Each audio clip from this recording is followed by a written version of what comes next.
back to another episode of Tech Pro Unicorn Podcast. I am your host, Michael Grace, and today I am joined by Tyler Basu. Tyler is a content creator and marketing strategist, which is really what we're going to talk about today. So those of you looking for marketing content and how to better market your business, this is going to be a great episode for you. He specializes in helping entrepreneurs create content that drives consistent growth for their businesses. Since 2013, he's published over 1,000 pieces of content online, driving millions of visitors, 100,000 plus leads, and over 30,000 customers from various software and online education companies. In 2016 and 2019, Tyler worked as the content marketing manager for Thinkific. He was employee number 12, helping them to become one of the fastest growing software companies and leaders in the online education industry. Today, Tyler provides online training, consulting services to help other startup founders and entrepreneurs accelerate their growth by focusing on the three pillars of inbound marketing, content, promotion, and community. His insights have been featured on dozens of online publications, including Entrepreneur, Foundr, Influencive, Sumo, and Funnel Magazine. And Tyler can best be reached at his own personal website, which is www.tylerbasu.com. He has a Facebook group where you just add /group to that, and you can join the conversation there. So those links will be down below. But Tyler, thank you for taking the time and joining the podcast. Hey, no problem. Appreciate the introduction. You covered all the highlights. hit all the mistakes and the failures with that intro, but that was good. Thanks. Awesome. So how did you get into this the whole marketing realm? Like what led you to want to help people with marketing? Yeah, it wasn't a straight path actually. I started in sales. I started in door-to-door sales because Wow. I think I was about 18 or 19, and the only thing that I was clear on was that I didn't want to be broke, and I didn't want to go to school for 10 years.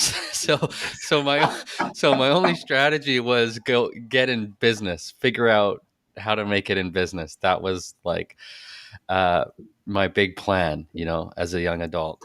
But I figured out pretty quick that I was shy, scared to talk to people, and that wasn't going to serve me if I were to someday be an entrepreneur.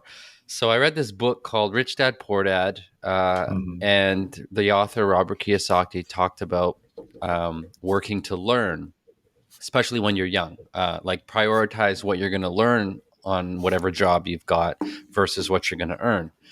And I figured, okay, I better learn sales. Let's start there.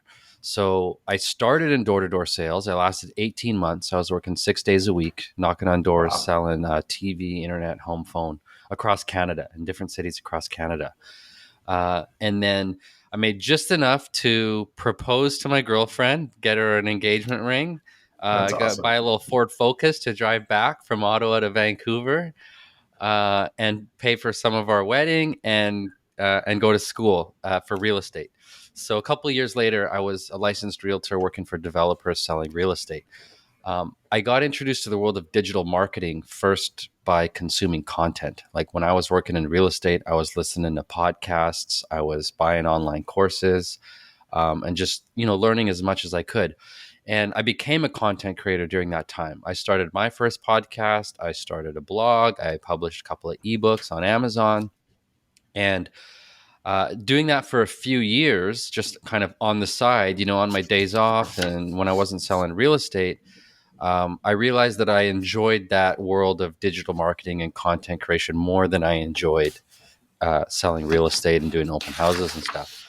So in 2015, I left real estate and I jumped into this world of content creation full time. I started helping other businesses with their content strategy, with their branding.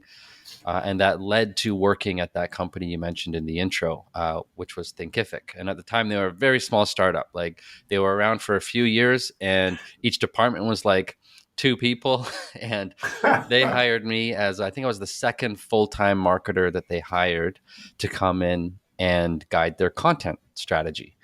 And so that was like early 2016. And in the 3 years that I was there, I helped them produce hundreds of pieces of content. We did blog posts, we did webinars, we did online courses, we did customer case studies. Like, I got my hands on all these different types of content that businesses use to grow their audience and online.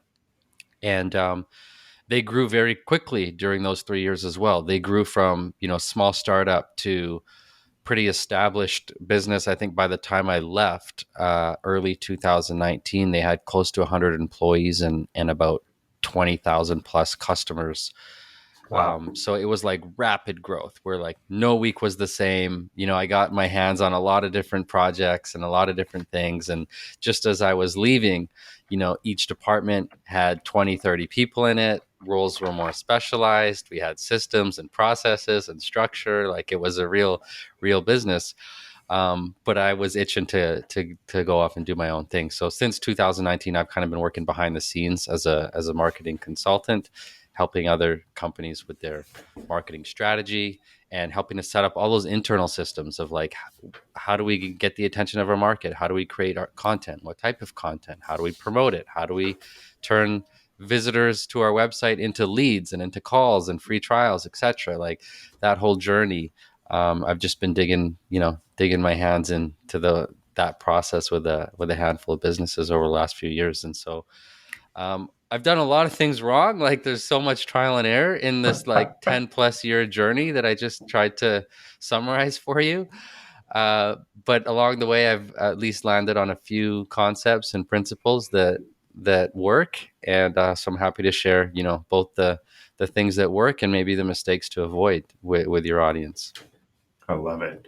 It takes, I always say, it takes somebody of good stature and great experience to want to share the failures. It's so easy to share the good times and the good stories and to be like, look at me, I'm fantastic.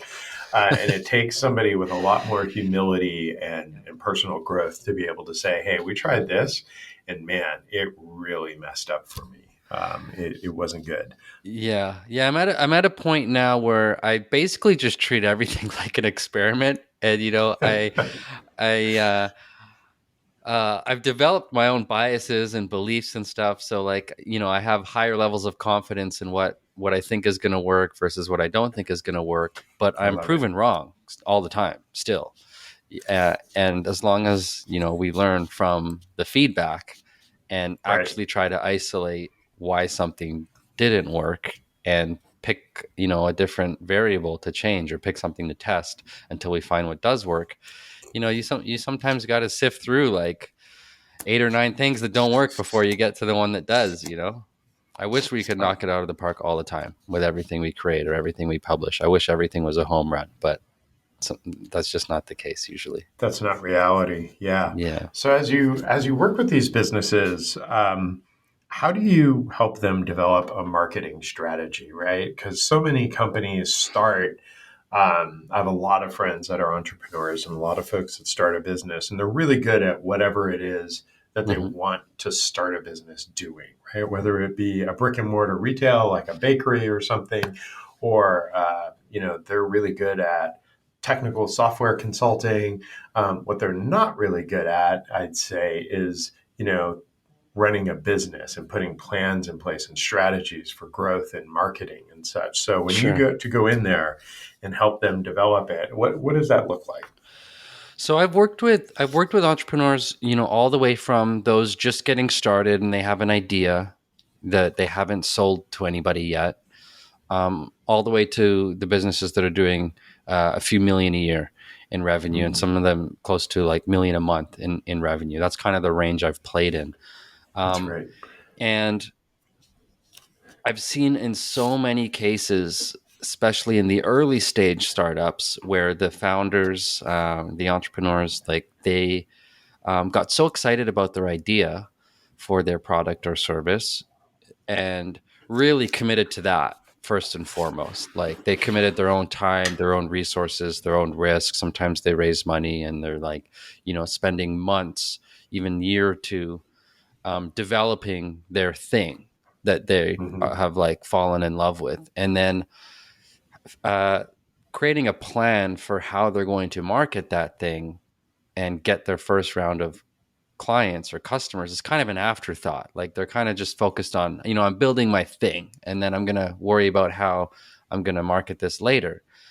And that can often backfire because you can, Mm-hmm. lock yourself in a basement or whatever and build your thing for 6 months and then find out that nobody wants it or the people that you're presenting it to aren't the right fit. And it just, you might run out of time and run out of resources or patience before you start hitting some traction. So I know it might sound totally basic or rudimentary, but I think a fundamental step for any entrepreneur, even if you got some revenue and you're a bit further along in your business, is you need to really, really be clear on who it is that you want to serve. Like who Mm-hmm. is perfect client or customer for you, and just forget about what your product or service is for a second and hone in on who's the person that you most feel that you can help.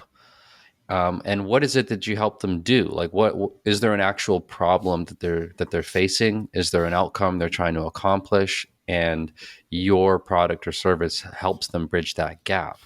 And really, like, fall in love with the market that you've chosen to serve, because uh, that market may not ever need to change. It may be a big enough market that you can serve them for decades. But what will change is your products and services. You're like, even if you've just got like one core offer, you're going to start with version one and then you're going to make some improvements to it over Mm-hmm. time, right? So, but if you're super, super clear on who it is that you serve, then you can learn from the feedback that they give you. You can undercharge at first until you get some case studies and some testimonials and some traction, and then use the money you get from your first round of customers to improve your offer, and reinvest in growing your business.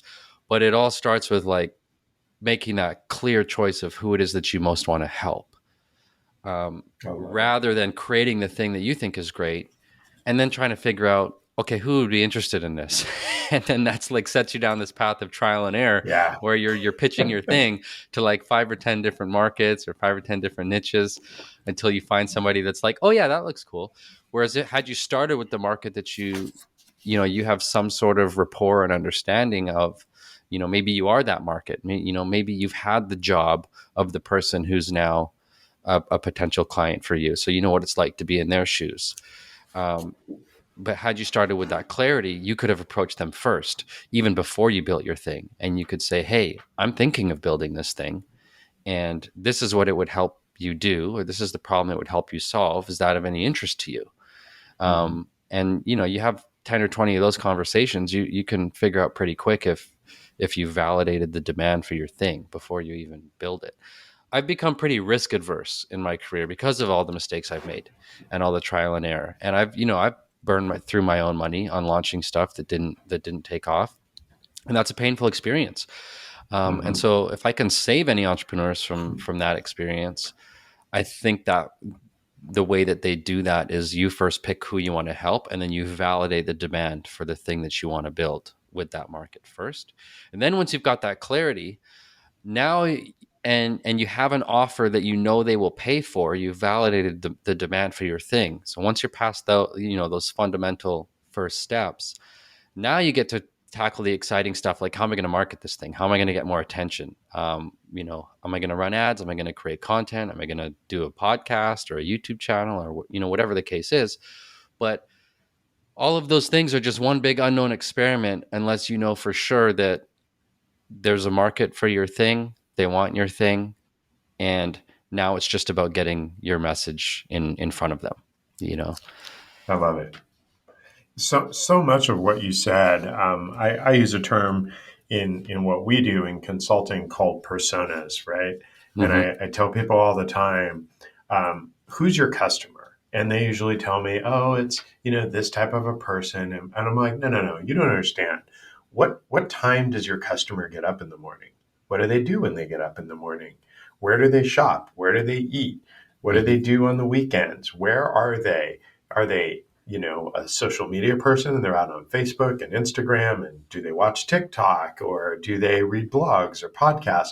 Because sometimes these people go out there and they create, but I have this great blog and I update it all the time. It's like, awesome. Your customer doesn't read blogs, right? They're picture based. They're Yeah. out looking on Yeah. Instagram and you have no Instagram presence. Yeah. So you're wasting your time, creating content to try because some web developer told you you needed a blog that you updated daily to create some algorithmic BS that made your website more prevalent.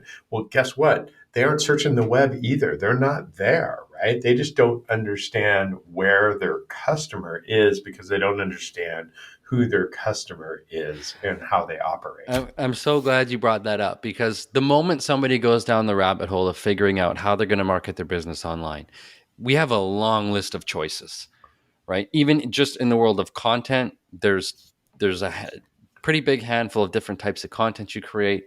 There's a pretty big handful of the platforms you could publish and promote that content on. And same thing in the world of advertising. Advertising online, you break it up into buckets of like, well, does that mean Facebook ads, YouTube ads, like Google search, Google display? There's all these different options. So it's a rabbit hole. And if you have that persona, as you've called it, outlined of who your ideal buyer is, and you've really dug deep onto, what are their habits, where are they spending their time online, what platforms are they on, and what type of content do they actually consume. If you have the answers to all those questions, then whenever you're considering a certain marketing strategy or tactic or some shiny object that comes across your attention, then you can filter through all the noise by always asking the question, would if I do this, does it make sense for who I'm trying to attract? I'll give you an example. Like a few months back, I had the owner of a real estate training company reach out. They wanted some help with their marketing. They provide training to the owners of the real estate brokerages, right? Mm-hmm. Like training on how to build their brokerage, like how to build a successful brokerage. And they wanted to do YouTube. And they had this whole plan of videos they were going to record, and they were kind of committed to doing this YouTube channel. I said, "Oh, okay, hold on just one second. Before you commit to that, can you just do me this quick favor and send an email to your database and just check in and ask if they have any interest in learning about how they grow their brokerage by watching your YouTube videos?" And so they're like, "Okay, fine. We'll survey our audience. We'll find out. We'll check." And they did.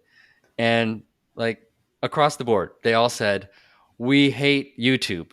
We do not like spending time on YouTube. If I have a question about, like, if I'm stuck on something in my business, or if I have a challenge in my business, my favorite thing to do is ask that question in a group full of other broker owners, because I need the response quickly. I don't have time to go down a rabbit hole of searching for topics on YouTube and watching these long videos that may or may not answer my question."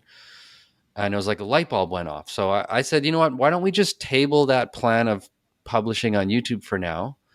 It sounds like your market loves to just be in a group where they can ask their questions and get feedback right away.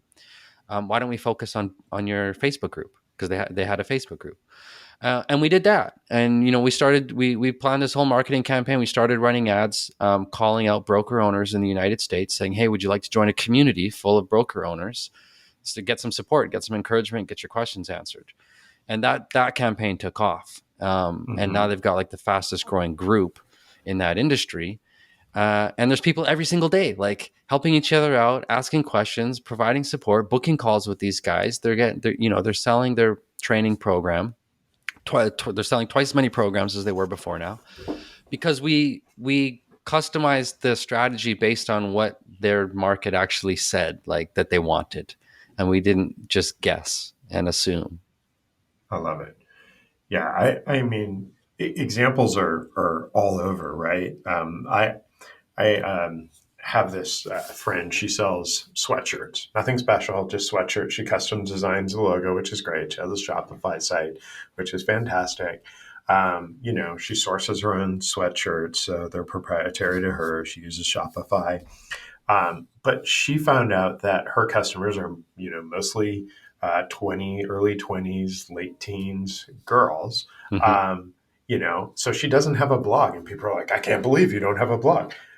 That generation isn't on a damn blog, right? They don't Right. like to read at all, right? So, but you know what she does? She goes live on Instagram. She goes Yes. live on TikTok as she's packaging up these sweaters. And she has a little Shopify counter like behind her that just shows all the orders, and her ticket printer keeps going. And people for hours watch her fulfill orders, and they interact with her, and she's really responsive and interactive. Hmm. And she picked two out of the myriad of choices of platforms. She announces on Instagram when she's going to go live and when she's going to go live on TikTok. And thousands, not hundreds, thousands of people watch her, and it's just exploded for her. And she's selling hundreds of thousands of these cool sweatshirts. She Cool. pulls her audience. Hey, do you want this other color? Do you want this new design? She sells stickers. They're asking for all kinds of stuff, right? She's totally informed because she's connected to her online audience. It's just really cool to watch. Like if you take the time to listen to that online to your customer, they'll tell you where they are online, and then go meet them there. Yep. It's so cool. Yeah, no, that's awesome that she was able to create that much traction with one platform. I think there's a myth that like you need to be everywhere all the time. And you see some personal brands pulling that off. Like there are some, online influencers, personal brands where they've got an audience on 4 or 5 platforms. They're posting every single day. Um, and I've seen a lot of entrepreneurs try to replicate that and fail miserably and not get any traction because instead of like doubling down on one platform really, really well, they're spread across 5 or 6 or 7 and not getting traction with any of them. Right. Um, and for any business, even like if you're under 1 million a year in revenue, there's still I would almost all the time say you can still just focus on one. Like you could pick one platform where your audience hangs out. Maybe it's Instagram, maybe it's LinkedIn, maybe it's Facebook, whatever. Um, and only focus on Mm-hmm. that until you've cracked that 7 figures in revenue. And now, if you want to establish a presence on several platforms, at least you've got the budget to do it properly. But if you're like bootstrapping or your marketing budget is pretty small or it's just you and you don't have any team members supporting you yet, and you're Yeah. trying to be like in so many places simultaneously, I think more often than not, that's just a recipe for like overwhelm and failure and frustration. You can create traction on one platform, just as as the example you shared. Awesome. What are maybe some other, mistakes that people make when they try to think about, like, I think you shared a great one, right? Like you don't have to try to be everywhere. My wife and I started a YouTube channel, and a bit of a personal brand around RVing, right? And it's Hmm. monetized, so it's income producing for us. But at first we were like, oh my gosh, we need to post on Facebook, and we need to post on YouTube, and we need to be on Instagram, and we need to be um, everywhere. And then we're like, we don't enjoy this, right? Trying to be everywhere. Sure. So we're like, screw that, right? Yeah. We're going to Yeah. be on Facebook. We're occasionally going to do a Facebook Live. The first Facebook Live we did, we had like 600 people show up to our Facebook Live. And I was like, who the hell are these people? Right? Like, why are they coming to listen to us talk about RV stuff? Like, I can't think of a more flat topic. Than kind of RV. So like, No, hey, RVs are we're pretty exciting. There's a lot of, yeah, especially since the pandemic. I mean, RVs oh have yeah, been the new, the vacation option for a lot of people. yeah. But I think our misstep was we did exactly what you said. Entrepreneurs feel they need to do is be everywhere, right? I was like, oh, I gotta be writing blog posts, and and I was like, this isn't fun anymore.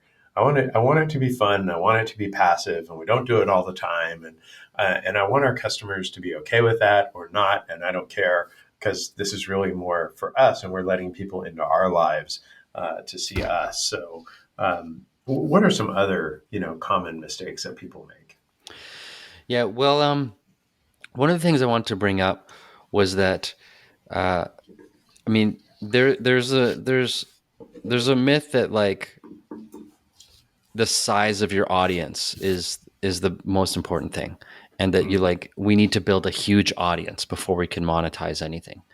Um, and I've just seen that myth get proven wrong so many times. Like I've gone to podcasting events, for example, and spoken to mm, podcasters with 1 million downloads, and they still aren't monetizing yet. I've met YouTube channel owners with 100,000 subscribers, barely covering their costs to produce and edit their videos.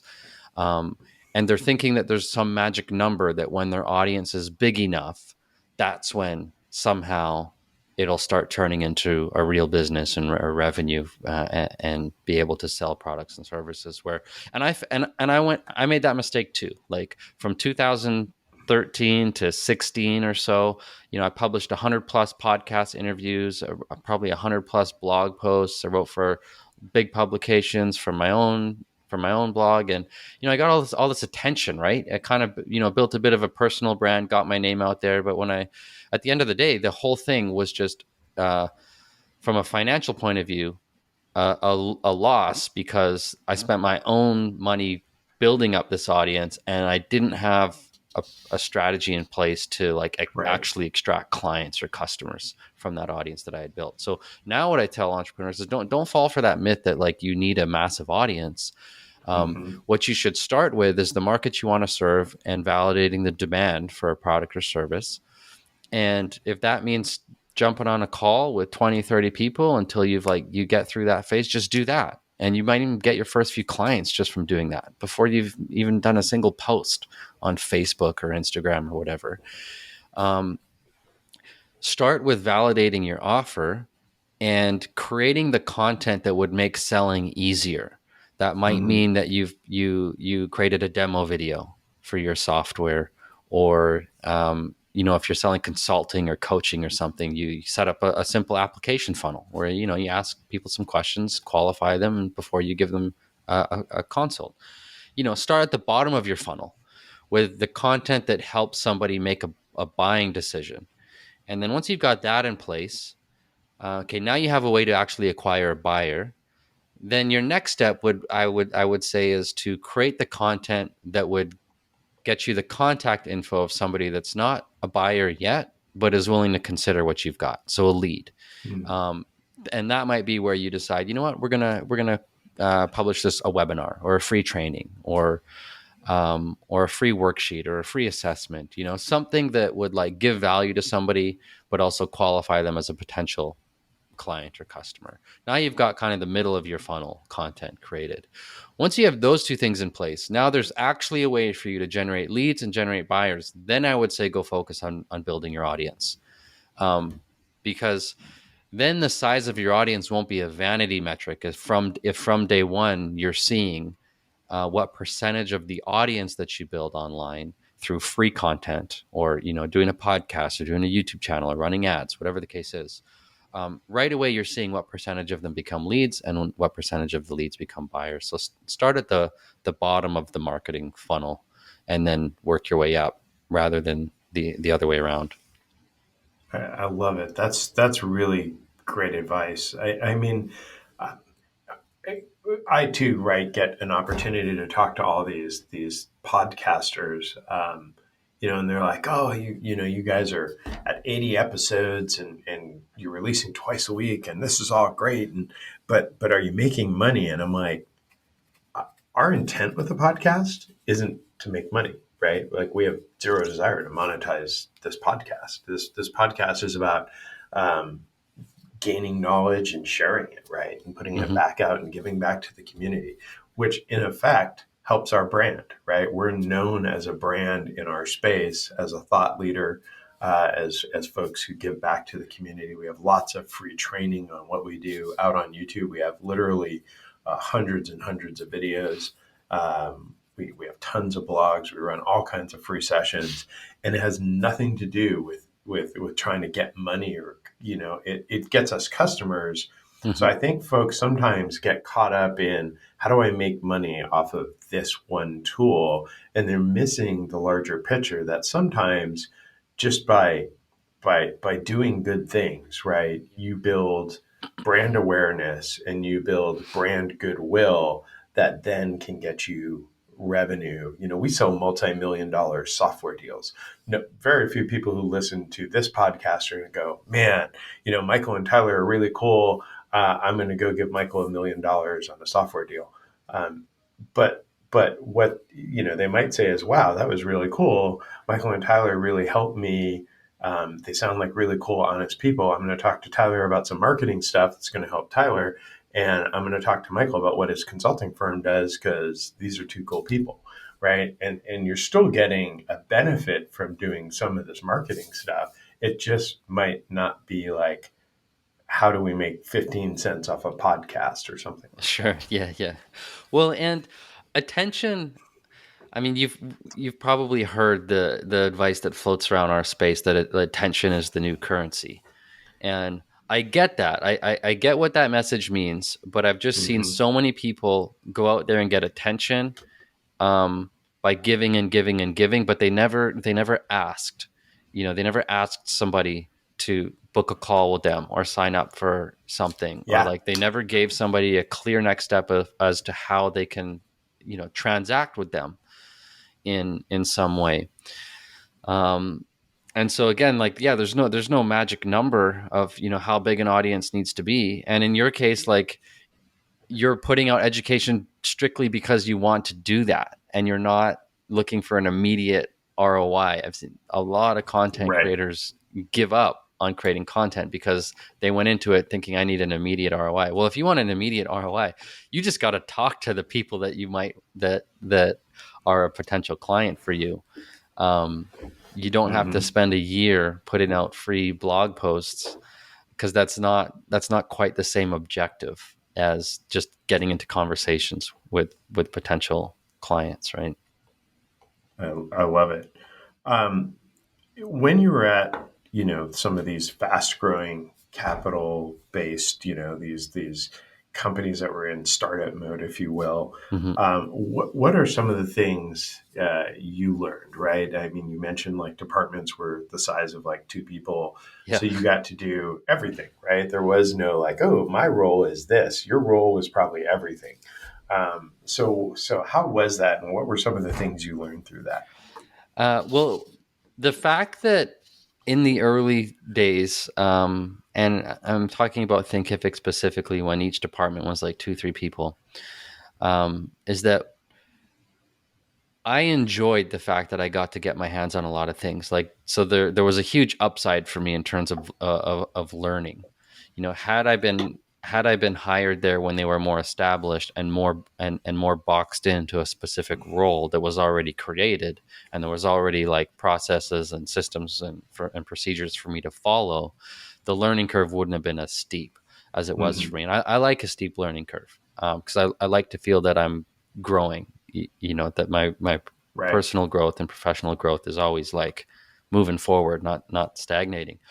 So I enjoyed that ride where for a couple of years we were creating the systems and processes, as we were figuring out what works. Like, there was a lot of experimentation across all departments initially, and then every time we found something that works, we would like build a process around that so that we could repeat that process that we knew works. And so, in that sense, most team members were also like intrapreneurs because each department was kind of being established and each department was figuring out what works and then documenting it so that by the time there were 10, 20 employees per team, we weren't as dependent on the people in those teams themselves. Like, the Hmm. people were more able to come and go because the processes that were created got to stay. And that's one of the things I left behind was like a big playbook of how to do a bunch of activities inside of the marketing team, so that when I left, those steps and those processes could still be executed. Like, I didn't take that stuff with me. That became kind of the internal secret sauce of the company of how they do things. Right. And so it was pretty fun for me to to do the work of creating content and helping to launch campaigns, etc., but also building the system for how we did those things and then leaving that system behind. And now they've continued to grow. They've continued to grow at a pretty fast rate. In fact, they're a public company now. They actually went public last year, so now they've got close to 500 employees. Nice big round of funding, to help Hmm. to help catapult their growth. But in the early days, being there during that transition from being very people reliant to being more process and system reliant was pretty cool, and I enjoyed being a part of setting up those systems. When you kind of stock your website, you can tell that um, putting processes or making suggestions and such is kind of in your DNA, right? If you look, I'm stalking Tyler's Sure. website right now on the other monitor. Um, he's got, like, for those of you that are like, oh, I'm just not good at writing content, or I don't know what to put out there, right? You have on your website a downloadable content planning worksheet Hmm. that folks can then use, that kind of guides them through.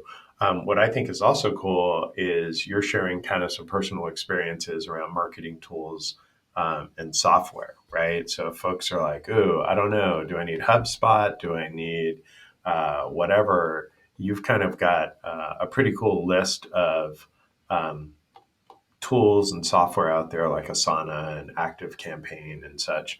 Um, which is kind of a cool way to just give up some free knowledge and share kind of what's worked for you. Yeah.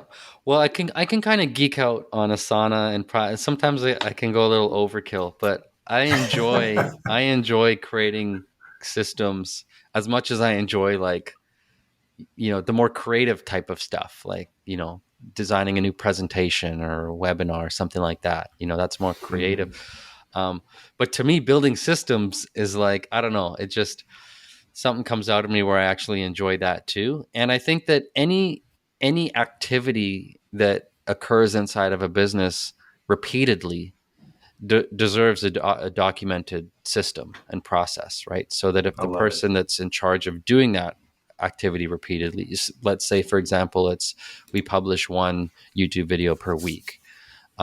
Okay, let's document all the steps involved of how we plan a video topic, how we record it, how we edit it, how we publish it, how we promote it, how we repurpose it, and just let's build kind of a production line. The same way that cars get created in a factory, let's document what our factory looks like for this thing that we create regularly inside of our business. And that makes it easier to delegate to others as well. Um, because if you don't learn the skill of documenting how something gets done so that you can hand it off to somebody else, there's only so much you can handle. So if Right. you start adding more things to your plate without taking things off of your plate, you start dropping balls and becoming a bottleneck in your own business. Um, when I remember when I first joined that marketing team, and there were only two or three of us, and we were kind of doing everything.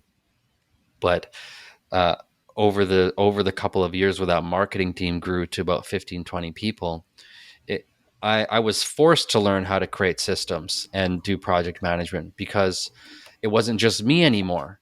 I wasn't managing the production line and being the worker on the production line. I was Hmm. managing the production line and creating steps and things for other people to do as well. And I had to create those systems so that I could work with others effectively. And without I those love it. systems, it would have been kind of, it would have been a nightmare. Yeah. Yeah. Well, it becomes really hard to scale, right? Without Exactly. Yeah. defined processes Yeah. as you grow. And companies that grow quickly that don't have the internal documentation and processes Yep. defined, it becomes complete chaos And and even often those inhibits their systems, growth. even those systems that you do establish, they'll break at a certain point. Like the systems that worked, for a certain team size worked until the team got bigger, and then Yeah. all of a sudden Yeah. we have to revisit the system because it's a bigger team now. And so you go through these cycles. Like we would kind of go through these waves of where a bunch of people would get hired, and then they'd all be settling into their roles and learning the systems and breaking parts of the system, and then we're all fixing that together, and then before we get another wave of growth again. And we would just kind of ride these cycles of like fast growth, breaking stuff, fixing it, getting ready for the next wave of growth, breaking stuff and fixing it, and just like repeating that over and over. I love it.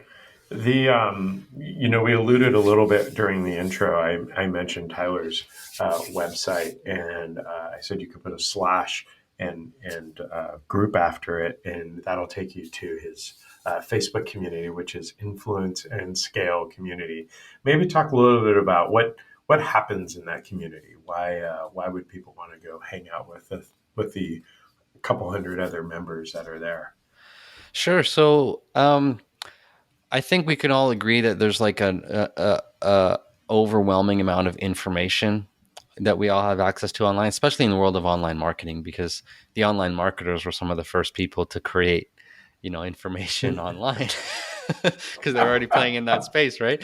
So it can feel pretty crowded at times. And so my focus more recently has become not so much to overwhelm people with content, but just to prioritize like uh, building relationships and making and helping connect people to people that can help them. Instead of trying to learn how to do everything yourself, what's the fastest path for you to like get in touch with somebody that's already figured it out? So that's part of the reason why I set up a group. Is it's filled with marketing managers and entrepreneurs and other content creators. Is because I don't have all the answers all the time, but I at the very least would like to be able to bring people together that somebody's got a question and somebody else has the answer, and I'm just like the bridge that helps bring them together. So I've set up a Facebook group simply as kind of a hub, for people that have taken online workshops from me or consumed some of my content. Other service providers and freelancers that I know do great work for their clients, clients that I've worked with. Like I just put them all in a group together, and we can all share ideas. We can all collaborate. I love it. Yeah. Um, well, Tyler, we've talked a lot about just marketing strategies. What I really love is we talked about, really like how to define your customer and Hmm. understand them, and then go meet them where they are in the online world. I think so many people get that it sounds like such a simple step when you and I are chatting about it, but I think so many people just get it wrong, right? They produce the wrong content. And nobody's there reading it or listening. You could have the best blog in the world. Does it really matter if nobody reads it? Hmm. Um, I love so much of what we talk about. I really appreciate you putting things out there like helping folks generate content, sharing some software, right? Because if you were to search for online project management software, 10,000 pieces of software are going to come up. And it's helpful to hear somebody, share Asana or such that works for them. Um, I really like the idea of the Facebook group, which you'll probably get a request for me to join, just because I think that's such a cool idea, right? So you're not only, again, kind of promoting, sure, Tyler can help you with your marketing strategies and such, but you're also just trying to do goodwill work in the community and bring people together to make the marketing world kind of a better place, Hmm. which gives me this really cool feel good vibe. Um, so I appreciate that, and I appreciate everything that you just shared on the podcast with the listeners. That was really awesome. No problem. This has been fun. You've asked some good questions, so I've had Awesome. a good time. Awesome. Well, thank you.